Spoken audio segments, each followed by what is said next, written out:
여러분 안녕하십니까? 샘킴 프리칭 미션입니다. 이제 드디어 출애굽을 위한 재앙 이야기를 오늘부터는 좀 해볼까 합니다. 오늘 본문은 출애굽기 7장 14절부터 19절까지고요. 서론격인데요. 재앙이 기적이냐 뭐냐 뭐 이렇게 제목을 그러니까 재앙은 기적인가 뭐 이렇게 제목을 붙이면 될 것 같습니다. 제가 본문을 읽을 텐데요. 본문의 19절 한 절만 읽도록 하겠습니다. 여호와께서 또 모세에게 이르시되 아론에게 명령하기를 네 지팡이를 잡고 네 팔을 애굽의 물들과 강들과 은하와 못과 모든 호수 위에 내밀라 하라. 그것들이 피가 되리니 애굽 온 땅과 나무 그릇과 돌 그릇 안에 모두 피가 있으리라. 아침에 이제 바로가 일찍 일어나가지고 날강으로 갔어요. 뭐 강이 노하지 않도록 잘 관리하는 것이 이제 바로들의 임무 가운데 하나였어요. 굉장히 중요한 임무였죠. 그러니까 대대로 날강 치수를 잘 해서 그 하류에 델타가 형성이 돼가지고 그러니까 농사를 잘 짓도록 한 그런 왕조는 또 그런 왕은 좀 오래 갔지만 그렇지 못하고 치수에 실패한 그런 왕조는 뭐 또 볼 것이 없었죠. 그러니까 이제 바로도 날강으로 가서 여러 가지 일을 했을 거예요. 목욕을 할 수도 있죠. 그 종교 의식이니까 뭐 그렇게 했거나 혹은 수면 높이를 재는 것도 굉장히 필요하죠. 수면 높이를 쟀을 수도 있습니다. 출애굽기 앞부분에서 그 바로의 딸이 모세를 만났을 때 나일 강가에 내려간 것을 기억하면 뭐 당시 왕족은 아마 이 강을 모시고 살았던 것이 아닌가. 또 강이 그만큼 중요했다 뭐 이렇게 말씀을 드릴 수 있겠습니다. 일찍 일어나는 거는 뭐 나름대로 좋은 습관이에요. 요즘은 뭐 이게 좋다 나쁘다 그런 얘기는 아닙니다. 뭐 건강에는 좋은 습관이겠죠. 아무래도 사람이 아침에 일찍 일어나고 일찍 자고 뭐 그러는 게 좋죠. 밤새고 그러는 거는 뭐 이렇게 건강에 좋은 것 같지는 않습니다. 그게 뭐 잘못 사는 거다 나쁘다 그런 얘기 하는 건 아니에요. 오해하지 마세요.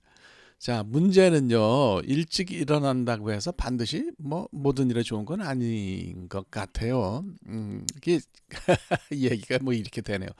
아침에 일찍 일어나는 새가 벌레를 많이 잡는다 뭐 이런 얘기가 있잖아요. 근데 어떻습니까? 새 입장에서 보면은 뭐 그렇게 말할 수도 있겠지만 벌레 입장은 아주 다르죠. 아침에 벌레가 일찍 일어나면 그만큼 새에게 잡혀서 먹힐 가능성이 높습니다.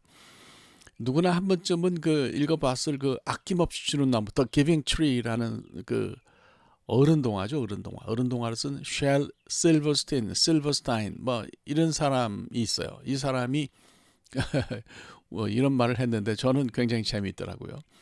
당신이 새라면 아침에 일찍 일어나야 한다. 그래야 벌레를 많이 잡아먹을 테니까. 당신이 새라면 아침에 일찍 일어나라. 하지만 당신이 벌레라면 아주 늦게 일어나야 한다. 이런 얘기를 했어요. 벌레는 일찍 일어나서 싸돌아다니면 그만큼 잡아먹힐 가능성이 높지 않겠어요? 이런 얘기를 왜 하느냐 궁금하실 텐데요. 이른 아침에 일어나서 강가로 내려간 바로와 거기 나간 모세가 만났죠. 이 조우를 보면서 저는 이제 바로가 과연 새였을까 벌레였을까 이런 생각이 갑자기 들었습니다. 바로는 일찍 일어나서 강가로 내려갔는데 제가 생각할 때는 새는 아닌 것 같아요. 아무래도 벌레라고 해야 맞을 것 같습니다. 그날 이런 시간에 벌레를 잡은 새는 아무래도 역시 일찍 일어난 모세가 아니었을까 이런 생각이 듭니다. 자, 강가에서 둘이 만났는데요. 여기서 출애굽의 서막이 드디어 열렸습니다. 첫 번째 재앙은 이제 물재앙인데 여러분도 잘 아시죠? 이것이 시작이 됐습니다. 하나님이 터뜨리신 첫 폭탄이 이제 나일강에 날아들었어요. 모세가 하나님의 지팡이를 내밀어서 나일강을 때리니까 이제 강물이 피로 변했어요. 강은 물론이고 뭐 모든 물, 심지어 그릇 안에 있는 물까지 몽땅 다 피로 바뀌었습니다. 이 재앙의 의미가 뭘까요? 윌리엄 라소르, 샌포드 라소르라는 사람이 있어요. 이 사람이 이제 구약학자인데 대표 저자로 여러 학자가 그 책을 썼어요. 근데 이 사람이 대표 저자로 등재된 책이 있습니다. Old Testament Survey. 굉장히 좋은 책이에요. 근데 그래서 우리말로는 뭐 구약성서 개론, 아무래도 개론적인 성격을 가지고 있으니까 그렇게 번역할 수 있을까요? 근데 이 사람이 재밌는 얘기를 했어요. 첫 번째 재앙부터 여섯 번째까지는 이거는 자연재해라는 거예요. 그러면서 이거를 인과관계로 줄줄이 엮인 하나가 트리거링을 하면 또 그것 때문에 두 번째 재앙이 생기고 두 번째 재앙이 빵 터뜨리면 또 세 번째 재앙하고 연결되고 이렇게 줄줄이 연결됐다는 거예요. 그러니까 무슨 굴비두름처럼 물 재앙이 원인이 되어가지고 나머지 5가지 재앙이 다 주르르 거기 달려 나왔다 이렇게 이야기를 합니다. 여러분 어떻게 생각하시는지 모르겠어요. 좀 자세히 얘기해 볼까요? 재앙의 시작이 이제 이 사람의 견해예요. 이 사람의 견해에 의하면 나일강 상류의 홍수였다 그래요. 그래서 이제 오늘 나일강 상류는 오늘날 그 에티오피아에 속해 있는데요. 붉은색 토양이 대부분입니다. 이 나일강 상류가. 그래서 거기 비가 왕창 쏟아져서 홍수가 나는 바람에 시뻘건 황토물이 나일강에 대량으로 유입됐다는 거죠. 그러니까 이게 이제 피처럼 보였다는 거죠. 문제는 이제 토양 속에 있던 편모충이라 그럽니다. 이 편모충들이 물고기 아가미를 막아서 질식사를 유발했다는 거죠.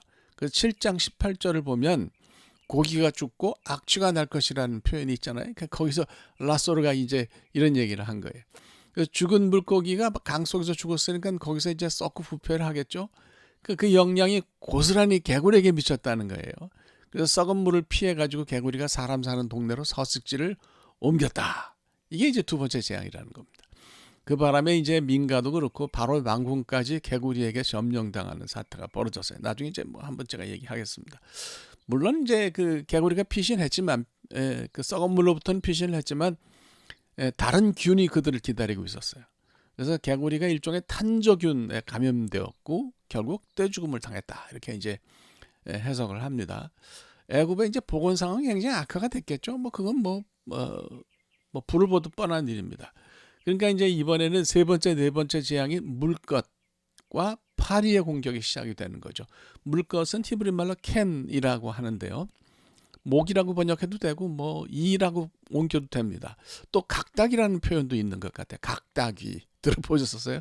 예, 요즘은 잘 나오지 않는 그런 단어들인데 정확한 정체를 사실 잘 모릅니다. 그런 중요한 것은 이것이 바로 흡혈곤충이었다는 사실이에요.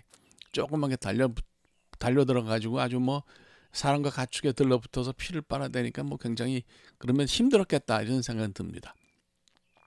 파리 역시 뭐라고 부르든지 뭐 그게 뭐 오늘날 우리가 보는 그 파리든지 아니든지 인간의 삶을 아주 고단하게 만드는 거죠. 자, 어쨌건 물것과 파리가 다 애굽인이 섬기던 신이었다는 사실입니다. 그 역설적으로 보면요, 그들의 신이 애굽을 공격하는 무기가 되었다. 물론 이 하나님이 이들을 무기로 만드신 건 하나님이시죠. 예, 이 무기로 만든 그 존재는 하나님이시죠. 라소르는 이런 연장선상에서 5번째, 6번째 재앙도 설명이 가능하다고 주장을 합니다. 개구리를 전멸시킨 것이 탄저균이라고 제가 말씀을 드렸는데 그 사람이 그렇게 얘기했다는 거죠. 이것이 가축에 전염되니까 이번에는 가축이 탄저균 때문에 돌아가시는 사태가 일어났다는 거예요. 그래서 이제 그 출애굽기 9장 3절을 보면 여호와의 손이 통에 있는 내 가축에게 들에 있는 눈이 어두서 잘 보이진 들에 있는 내 가축에게 더하리니 심한 돌림병이 있을 것이며 글쎄요 그 당시는 뭐 가축도 그런 오늘날도 그렇지만 그 당시는 더 심했겠죠. 그러니까 뭐 이 탄저균이 돌아다니면서 가축도 죽이고요. 또 사람에게도 종기를 왕창 선물했다는 거예요. 그러니까 종기 때문에 그랬으니까 뭐 상황이 얼마나 참 그랬을까 그런 생각이 듭니다. 이런 설명을 들으니까 어떻습니까? 좀 마음에 드십니까? 성경이 과학적으로 꼭 증명되어야 한다는 어떤 실증주의 경향을 가지고 있다면 혹시 설명이 마음에 들는지 모르겠어요. 그런데 저는 그렇게 생각하지 않아요. 저는 솔직히 말하면 이런 설명이 별로 의미가 없다고 생각합니다. 성경에는요, 성경을 보면 하나님이 행하신 초이성적이고 희한한 일이 넘칩니다. 거기에 하나씩 청진기를 들이대고 과학적 사실이 무엇인지 묻는다면은 그건 이미 성경의 본질을 떠났어요. 그냥 성경이 말하면 이건 기적이구나. 하나님이 일으키신 이적이구나. 이렇게 받아들이고 믿으면 동태가 납니까? 저는 아무런 문제가 없다고 생각합니다. 과학적으로 모든 것을 증명해야 믿을만하다라는 말에 뭐 부분적으로 뭐 과학이 성경의 사실을 뭐 증명할 수는 있지만 성경은 과학책이 아니에요. 신앙에 관한 책이거든요. 그러니까 과학적으로 이런 그 하나님에 관한 일, 하나님과 사람 사이 일어나는 일을 증명해야 믿을만하다는 말에 저는 귀를 기울일 필요는 없다고 생각합니다. 그래서 저는 본문을 읽으면서 고민이 없습니다. 당시에 애굽이 평생 다시 보지도 못할 그런 엄청난 양의 피를 질리도록 봤다. 그렇게 믿으면 그만인 거죠. 하나님이 나일 강물을 온통 피로 만드셨다면 진짜 그런 거라고 생각합니다. 하나님을 오래 믿으면서 제 신앙생활을 하면서 또 신학 공부를 오래 하면서 내린 결론이 있습니다. 이성적으로 과학적으로 이해한답시고 그렇게 생각하는 그런 그 성경 해석이 신앙에 사실은 궁극적으로는 별로 도움이 되지는 않는 것 같아요. 다 설명할 수도 없고 그렇게 되지도 않는 거예요. 그거는 저는 받아들이기가 어렵습니다. 과학적이지 않아서 이성적이지 않기 때문에 다른 방향에서 본문을 봐야 된다. 이런 강박증을 저희들이 먼저 해결해야 된다고 생각합니다. 그래야 우리가 출애굽의 10가지 재앙으로 들어갈 수가 있어요. 또 그래야 그 사건에 담긴 하나님의 뜻이 뭔지 이것을 볼 수가 있는 거예요. 결론을 내리면 성경에 있는 신기한 일들, 기사들 그걸 있는 그대로 받아들이는 신앙이 필요하다고 믿습니다. 그 시카고 위튼 칼리지의 학장이 이런 말을 했던 그 기억이 나요. 그 사람이 이제 요나 얘기를 하면서 하나님이 요나에게 필요하다면 물속에서 카펫도 깔아주실 수 있을 거다. 그런 분이 하나님이라는 거예요. 그런 믿음이 우리에게 사실 필요한 거죠.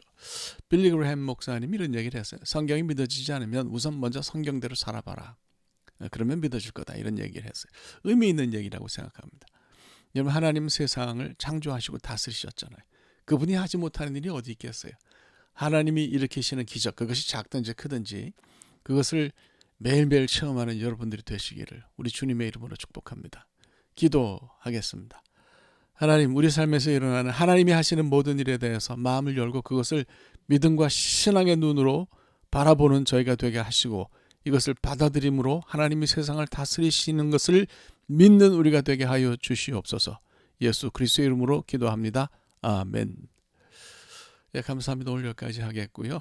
다음 주에는 이제 그 물재앙을 가지고 본격적으로 얘기를 한번 해보도록 하겠습니다. 네, 감사합니다.